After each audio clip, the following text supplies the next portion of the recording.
All right. Welcome everybody to another episode, or one of the first episodes now. We haven't had too many of the Best Damn Baseball Show. This is a Best Damn Sports Property. Glad to be on here tonight with Peter, aka Baby Squid. Welcome to the show, Peter. It is opening day eve, not counting the games over there in Japan. The proper opening day eve. And with that in mind, I had to rock this Cincinnati Reds jersey, even though I'm not really a Reds fan, but historically, the Reds were always the opening day game. That was the only game on that day. So it was just Cincinnati and whomever they were playing on opening day were the only two teams historically that played on opening day. So with it being opening day eve, had to rock the shirt. Um, Welcome everybody. Please like and subscribe. Hit the that bell so that you get the notifications. Appreciate everybody for watching. But Peter, what are you thinking? How are you hyped up for this opening day? Oh, I'm so excited for it. I mean, obviously, as a Mets fan, the with the addition of Juan Soto, it's super exciting times. I can't wait. Oh, I bet for you guys got to be going crazy. That kind of leads to the end of the first talking point. I wanted to ask you about Juan Soto.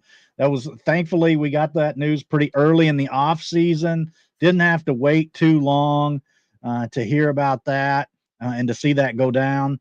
As a Mets fan, tell me what it was like to see that news when you woke up that he was signing with the Mets. Not to mention the fact that leaving the crosstown bombers to come to Queens. Just talk about that a little bit and let me know what your initial thoughts and reactions were. Well, actually, it wasn't that late. It was like 10:30, so I was still awake. I was playing some video games with some friends, and I saw the text alert from Jeff Passan that he signed that contract, and I just started screaming. I was just oh my god! I just you know you never dream that you ever get a player like that being a Mets fan. Like these things just don't happen to us.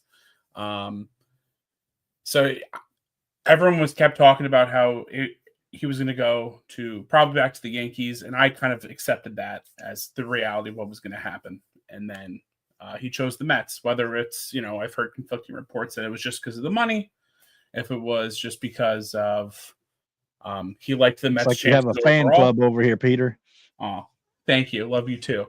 Um, um, but it was, I didn't think it would ever happen. And the fact that it happened, now, obviously, him coming to the Yankees at the time was super cool. Now, quite honestly, I don't really care where he came from. It just matters that he's in Queens. So, Yeah, I thought it was really exciting for the sport.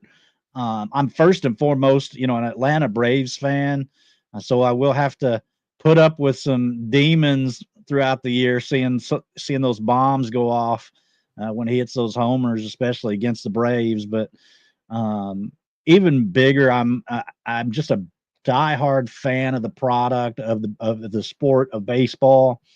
I love seeing big news happen, and I love seeing a big market get excited like the Mets have there in New York. So it will be fun as a baseball fan as a whole to see how that plays out and everything that goes on throughout the year.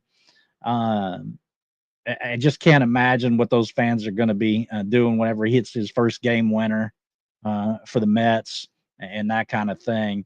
I feel bummed for Kenny, our Discord resident Yankee fan. I have to give him a shout out. I know Kenny's still upset about losing the World Series and losing Juan Soto. So Kenny, we'll be thinking of you, I right, don't think Peter? I don't think you had to say that out loud. I think he already knows. Just rubbing it in a little bit. Not only in the Discord, but not only Kenny, but we have several members of our Discord or Yankee fans as members of our Discord. So if anybody is interested in joining our free Discord group, the link is is in our YouTube bio. So feel free to join that anytime and join in on our conversations. Have a pretty good active group there, and it's some fun, friendly banner at all times. Even if we have to listen to Bob or Chris some of their nonsense at times, but sorry, I'm just teasing. But it's a good group, and if anybody wants to join that, feel free. Um, moving along, any other tidbits that you're looking forward to tomorrow or the throughout this weekend you're looking forward to seeing or having play out this weekend in the early days of the season? Well, from at least from a Mets perspective, their starting pitching is going to be very interesting to see. On paper, it doesn't look great. However, I do really like and trust what David Stearns did last year. Last year I wasn't super excited about Sevy or Mania, and they were fantastic all year. So I guess we're really going to see if what David Stearns is made out of this year. With Griffin Canning, who I think was the worst rated pitcher last year in baseball. Yeah, I was surprised that they didn't get more depth to that rotation, to be honest. You and me both. Even though I think Tyler McGill is better than people give him credit for. He is, although I still I'm think he interested should be to in the see how bullpen. his season goes. Yeah, I think he is better than a lot of Mets fans say, but I would prefer him in the bullpen. If he's just pitching a couple innings, like one or two, he can definitely get that up to like 98, and his off speed works well off of his fastball. Yeah, definitely. And then speaking of things to look forward to, and things that were storylines that we're interested in seeing how they play out. It may not be just like this weekend, but throughout the early period of the season. I'm really interested in seeing how John Rocker and Jack Leiter do. John Rocker, Kumar Rocker, misspeaking there. That's an old head mistake. Kumar Rocker and Jack Leiter. I'm interested to see how they do in the early parts of the year down there in Texas's rotation. I was really excited to see those two be named part of that rotation for the right from the word go, right from opening day. We didn't have to worry about are we going to see them mid-season or anything. But I think that's a really cool storyline, seeing those guys both coming out of Vanderbilt. We're on the same team there in Nashville playing for the Commodores, one of the very prestigious elite college baseball programs there. We've seen so many guys come through Vanderbilt, Dansby Swanson, and et cetera. But what are some of the thoughts that you have as far as like other storylines, maybe outside of the Mets? Well, you brought up a good one. I'm really excited to see what Kumar Rocker does, as long as he can stay healthy. I think he's going to be fantastic. And just thinking about Jacob deGrom being over there, if they can stay healthy, that would be really good. Probably my biggest thing that I'm looking forward to seeing is how the Yankees are going to do this year. I think they're going to be a lot better than a lot of people say they are. I agree. I think Cody Bellinger is going to have a great year. He loves lazy fly balls to right field, and I can't think of a more perfect park to do that in. I think their pitching is going to be okay. They have Cole's definitely a big loss, but Marcus Stroman seems to like to pitch well in the beginning and then fade off a little bit towards the end. So hopefully by the time he's fading off for them, Gil can come back in his spot and they just keep it moving. Yeah, and I actually agree with you there. I like Stroman much better than most people do. I'm not saying he's an elite pitcher by any means, but I think he's that solid guy you can kind of depend on to get out there and eat some innings for the Yankees, and maybe just be like just below that like all-star caliber guy. A solid middle of the rotation guy for them.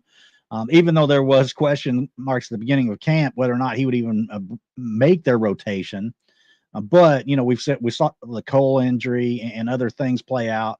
That's going to keep him in the rotation, and I think keeping him happy, because he's a guy that I think can get in his own head at times if he's unhappy in his situation. And I think the fact that he's got kind of that starting spot kind of locked down, I think we will see him be a solid, not great type pitcher for them throughout the year. And I think a lot hinges for the Yankees on Max Fried. I obviously hated seeing him leave Atlanta, but I think the writing has been on the wall the last couple of years that they didn't extend him. So you kind of knew that this after last season he was going to be departing. So as long as his shoulder and his arm can kind of stay healthy, I think that Max Fried is going to thrive in New York and be the ace that just fills right in for Garrett Cole without missing a beat. So I think that was a good point by you on bringing up the Yankees. And I feel like there's a lot of people that have been writing them off and kind of leaving them for dead, so to speak. But I think they're going to be right there in the hunt. I don't see how you can eliminate them from the conversation of making the World Series and that kind of thing with the type of team that they have.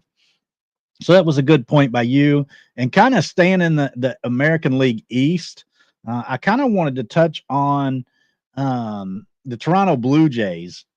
I don't know about you, but like it's been very interesting seeing the stuff in the media going around about Vlad Guerrero and seeing what you keep at the start of camp. It was like, well, okay, or before in the off season, it was okay if they don't come to an agreement, he's not talking an extension during spring training at all.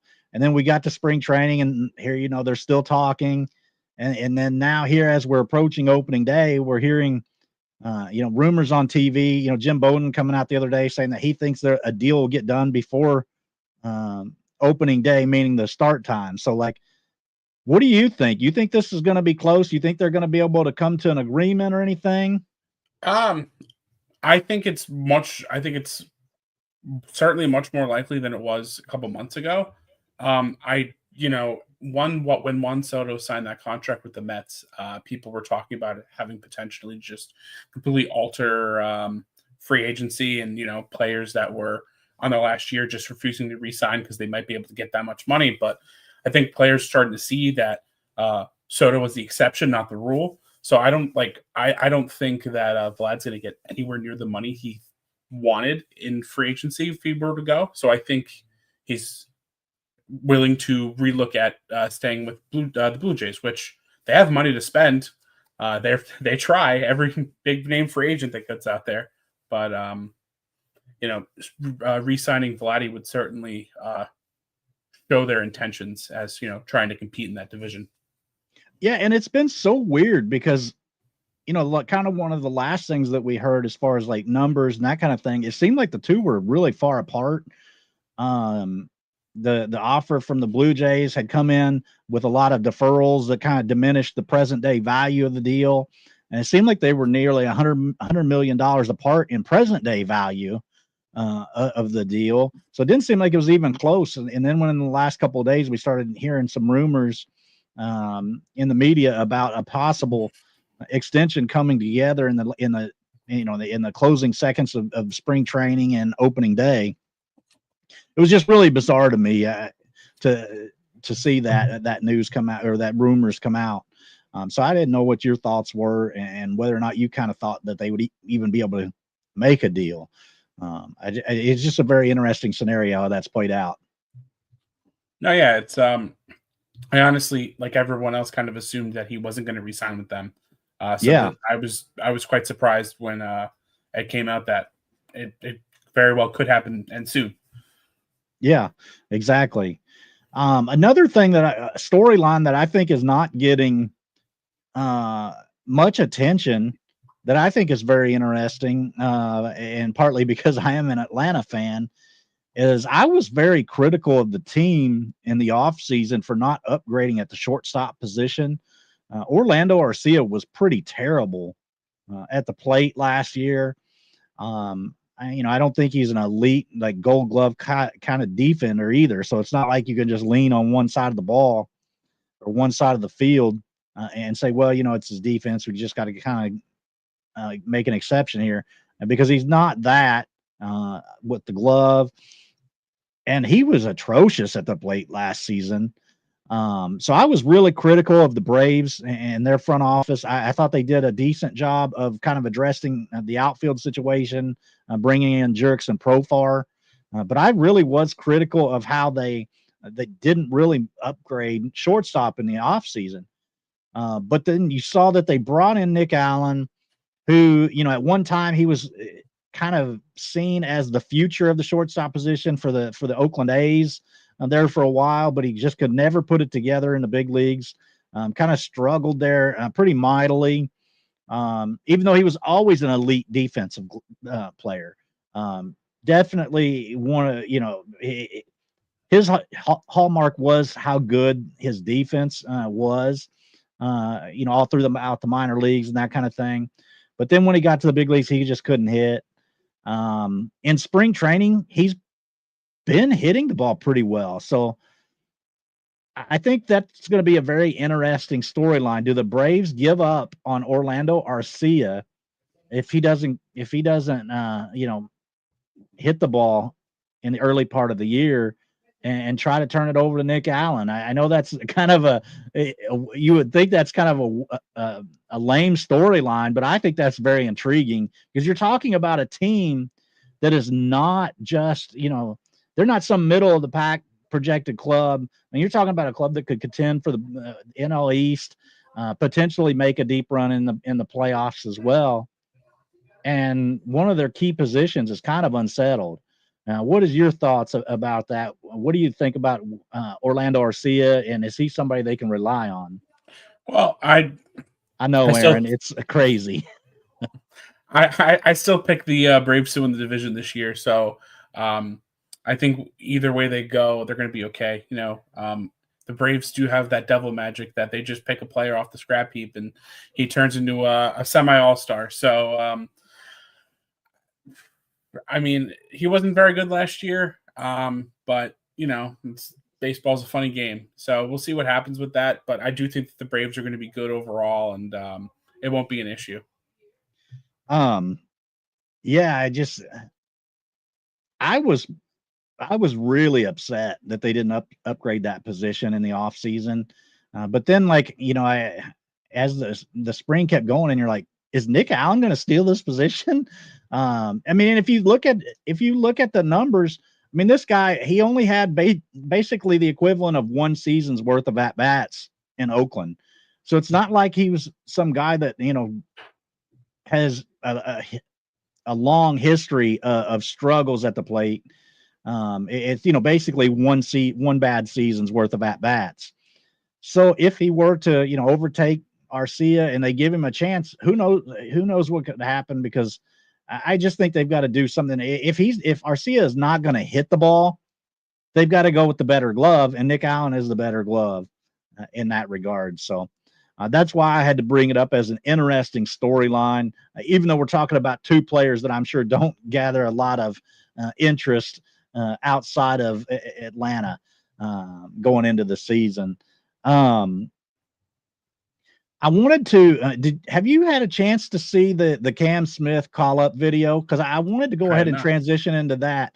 The reason I always love the call up videos that you always see them on X, and this one was no different. Kind of the same storyline, but I think we have such an exciting crop of young players and rookies that are making the teams from opening day.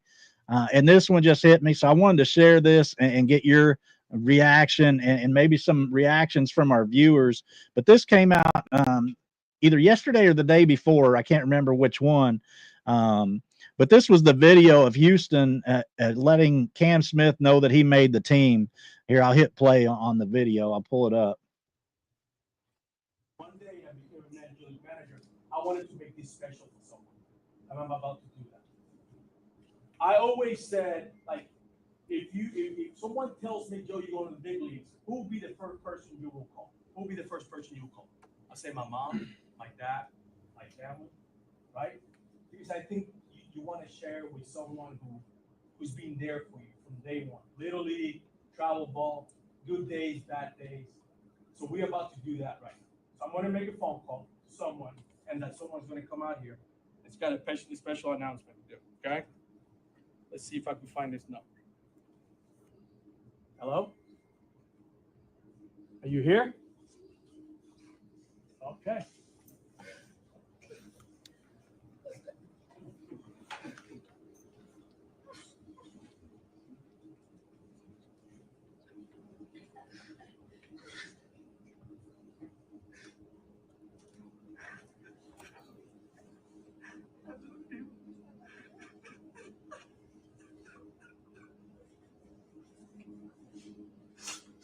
Oh my God.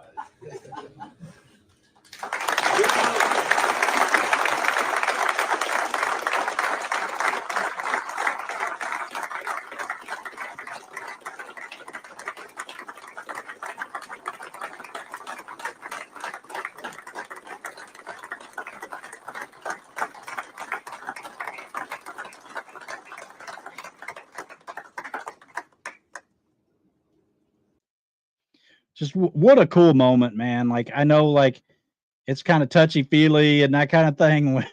And, we don't always talk about our emotions, among men and that kind of thing. But man, what a touching moment that was to see Cam Smith's family come in and as they let him know that he was going to make the opening day roster. It's just a special moment, man. Yeah, that was really cool that they had brought his family in like that. I've never seen announcement or the announcement done that way. Yeah, that was a cool little touch because usually they just kind of make this little deceiving way of going about letting them know, but having his family there was cool. Yeah, I can't imagine the emotion with that. All the time you spent driving your kid here or there, all the money you spent, and they finally made it to the big leagues. Like that. That's awesome. I'm really happy. It So really cool. is. It's so cool.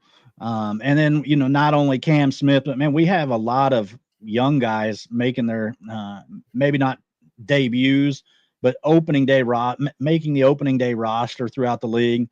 It's really cool to be able to see the storylines that play out with that. Cam Smith, we mentioned Rocker and Leiter earlier. Granted, both of those guys made their debuts last year. But it's going to be cool to see those young guys in action from the word go this year. You've got Drake Baldwin in Atlanta, who I'm really excited to see, and several other guys across the league that you're seeing that are making those opening day rosters. And so we're not having to worry about any kind of like service time manipulation. Christian Campbell, good call, Chris, in the comments. I had let Christian Campbell's name slip there for a second, but I'm really excited to see him after he was a 7th round pick out of college at Georgia Tech. To be able to make his march through the minor leagues and become one of the elite prospects in the game as a 7th round pick is pretty cool. Oh yeah, I expect like you mentioned with how much service time manipulation we've seen over the years, just to that there's this many guys that are there from the start of the season is cool. Yeah, it just seems like in years past the storyline was always like, oh, this guy's not going to make the opening day roster because he just hasn't had enough AA at bats or enough AAA at bats, and we want to see how he performs in those situations, or it's just not the right time, or whatever the excuse is. A lot of times, it's just really cool seeing these guys get the opportunity right at the beginning of the season, and we're not having to wait for them. Yeah, no, that's that's one of the more frustrating parts of with these younger prospects of them not being called up when they should, and just kind of being kept in the minors until the clock ticks on them. So I'm glad to see that hasn't been happening as much this year.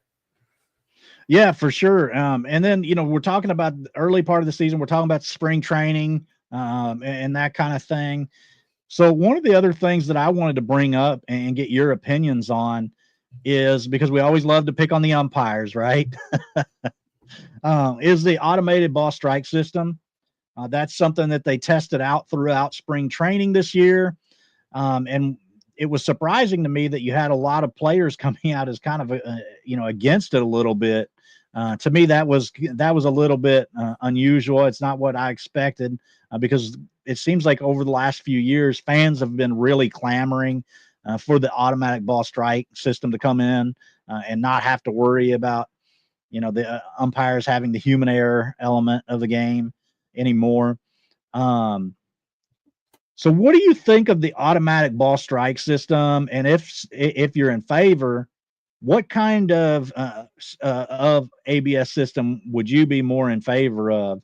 Uh, would it be the challenge system, or to just permanently always have the ABS on, so to speak? I like the challenge system. I do like the ABS thing. I don't think they should get rid of the umpires permanently. Um, but yeah, like a lot of sports have it. Tennis has it, and it's the player challenges it, and it takes like 5 seconds, and then we all move on with it instead of. Of course, we could bring up the VAR in soccer, and that's Let's not kind of bring been up VAR. Controversial. Especially as an Italian soccer fan. We're not talking about VAR. It's terrible. Anyway, but no, it's gonna, no matter from which way you look at it, if you want, for the speed up the game, people, the challenge takes like 5-10 seconds. Everyone moves on with their life instead of the umpire and the manager getting into it and they get thrown out and all those theatrics. That's going to help move the game along. As a player perspective, I mean, it seems like some of them don't like it, but when has Rob Manfred ever cared what the players wanted? So, Yeah, I think that what we're going to see is, as we approach the end of the season, come August or September, we're going to see an announcement from the league that the ABS is going to be instituted beginning next year. I do agree. I think it'll be the challenge system, which I'm more in favor of. I don't think anybody really wants the full ABS system, not as opposed to the challenge system, because in a 15-1 game, do you really care if the umpire expands the zone a little bit? I mean, in those blowout games, you kind of want to get them over with. Maybe if you're thinking from a fantasy perspective, you might want your hitter to not have his zone expanded. But I think that's kind of the only part of that I really have no interest in seeing, is to have every pitch determined by the ABS system. I don't think that would be great for baseball, because, like I said, there is some drama and intrigue and strategy around the challenge system. And if you only have a couple of games, do I use it in the second inning, or do I hold on to it in case there's a really close pitch in the eighth inning or something? I like the strategical element of that. Yeah, you could, like the right now the manager's challenge has that. You have two, and if you get both right, you get to keep doing it until you get one wrong. Yeah. Right? So I mean, you probably need to extend it to if it's for the players or if it's for the manager. If the manager wants to challenge it, but it seems to be the players are doing the one challenge. So I don't know if maybe everyone gets one, and if they get it right, they keep going, and then. Well, I think you can get too many. I don't think that we need 26 challenges per team. But I do agree that I think that you shouldn't lose it whenever you get it right, because we do want the pitch to be called correctly. So if you don't challenge incorrectly, then you shouldn't be penalized. I did hear somebody on MLB Network radio, which I tend to listen to in the morning on my way to work a lot.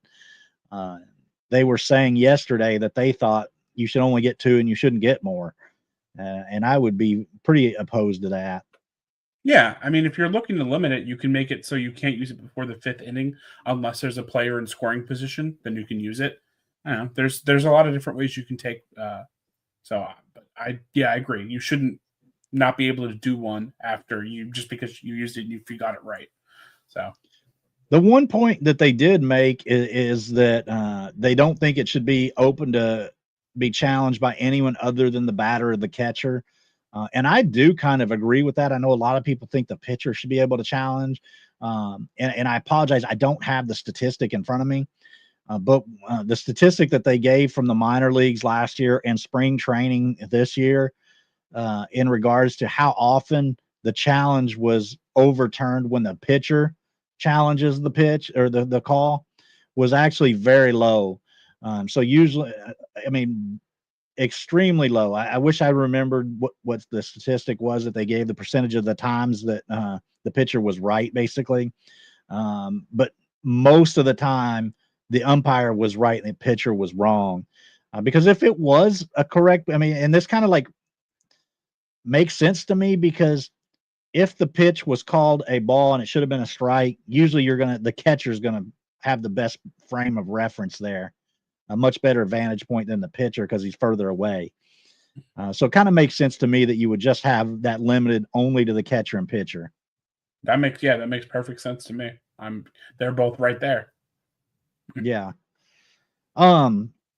So, kind of like I don't want to go too long tonight and take up too much time. But what I did want to get before we head out of here is some bold predictions from you, Peter.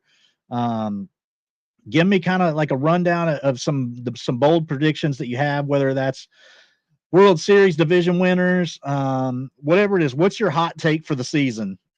How hot are we going? Are we going absolutely nuclear? Hey, you tell me. I said bring us some heat here. The Padres are going to win the West. Oh, that's some heat. I like it. The San Diego Padres are going to win the West. Tell me why. Their back end starters do concern me a little bit, but I do like King and of course now I can't think of his name. Cease, thank you, Dylan Cease. Yeah, that's a pretty elite front end. I think they have, if not the best, if not the best, top 5 best bullpen in baseball. They have multiple guys who can touch 100. We obviously know how good their bats are. With guys like Tatis. And the Dodgers, we saw last year, while they did have that big lead, they kind of limped into the playoffs. Obviously, it worked out for them. But like they had to do a bunch of, while they had the best on paper starting rotation, half of them got hurt. And they have those same guys. Like Glasnow's, he's still a glass cannon.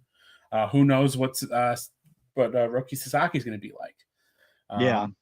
So are the Dodgers probably going to win? Sure, but that's my bold take that the Padres are going to win the division.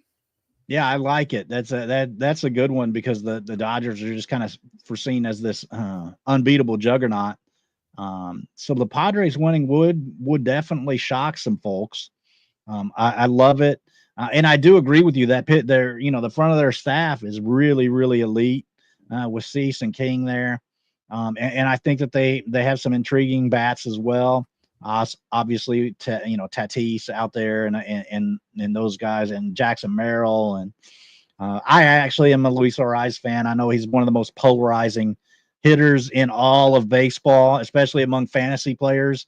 But I just like seeing somebody that can put the ball in play, No, he's fine. But yeah, it's like honestly, going back to last year, in the last game of the season, I'm glad it went out the way it did because I didn't want to play the Padres in the opening round. They scared me. Manny Machado, the second half of the season last year was as good a hitter as anybody in baseball. Yeah, and they took the Dodgers to 5. Yeah. So anything can happen. So another reason I wore the Reds jersey is my hot take is I think that the Reds are going to win the NL Central. Maybe that's not as hot as the Padres winning the NL West, but I really like Hunter Green, Nick Lodolo. I like the pitching that the Reds have. I know like that's kind of a fallacy normally in Great American Small Park, but I do think the Reds have some good starting pitching this year. As long as they stay healthy, they have had a tough time staying healthy at times this year. And Brady Singer was a big addition, but I think we're going to see that next level of evolution with their bats. Last year, a big part of their downfall was their hitters not really living up to expectations outside of Ellie De La Cruz. But I think that kind of the hot take about the Reds that is going to like blow some fantasy players' minds is I think that we're going to see Matt McClain and Gavin Lux just be really, really good hitters for them. I think Matt McClain will be an all-star for the Reds, and I think that that Lux will be top half of the league as far as and I don't know where you classify him. Is it third base? Is it outfield? I think he's going to play most every day. It just may be at a variety of positions. You may see him at second base one day. You may see him at third base a lot. And then out in left field, and that kind of thing. You're going to see him all around the field. But what I want to say is because he gets so much hate in the fantasy community, but Gavin Lux, okay, if you remember back to the year before last in spring training, people were picking him as like a breakout candidate. And the talk around spring training with Gavin Lux in the spring training of 2023, or excuse me, at the beginning of 2024, people were really excited about him. And then he had a devastating knee injury, was out the entire season, or excuse me, 2023. Yeah. So then he came back last year. And if you look at it, the first 2 months of the season, he was not a good hitter. I mean, he was really bad. And most teams might have had to sub him out, but the Dodgers were already putting up so many runs with other hitters, they were able to kind of wait him out. But if you look at Gavin Lux from June 1 on, he was right up there with a lot of really good hitters. I forget his WRC plus. I want to say it was like a 120 from June 1st on. So Gavin Lux really was productive hitter for 3/4 of the season. And so that's my hot take, is that Gavin Lux will provide a lot of spark for the Reds. Matt McClain will be an all-star for the Reds, and their pitching will be very good. So you will see the Cincinnati Reds win the NL Central, and who knows? Maybe all you have to do in baseball is get to the postseason, and then it's kind of a roll of the dice to see what happens from there. But yes, I said that Gavin Lux will be a big part of the Reds' offense this year. So, hey man, I'm a Gavin Lux believer still. So you're barking up that. Well, we're two of the few in fantasy baseball. I'm, yeah, he got hurt. I just, he got hurt, like you said, last year. 2 years ago. 2 years ago, sorry. I did make that mistake initially and said yes 2024, but I meant 2023 is when he got hurt. And if you miss an entire season and struggle at the beginning of the next, I think that's kind of justified. I won't say it's acceptable to ever struggle, but it's understandable that if you miss an entire season, that you may struggle at the beginning of the year that you come back. I don't think that's totally out of bounds to say that that's understandable. Yeah, no, I agree. They say that the hardest thing to do in sports is hit a baseball. So, if you don't do that for a year, I don't care if you're, how good you are. There's going to be an adjustment to come back. All right. Well, I think that wraps up everything that I wanted to touch on tonight. We'll be back tomorrow night. We'll have Ram, and we'll dig into some prospects that we're interested in, and then do that some more on Saturday night. We're expecting to have JT back on the channel on Saturday night to talk about his O's and ones guys and some of the deep prospects that JT is looking at. So thank everybody for watching, and have a good night, and keep make sure you hit that like and subscribe button on our channel here, if I can spit it out. Thanks, Peter. Thank you.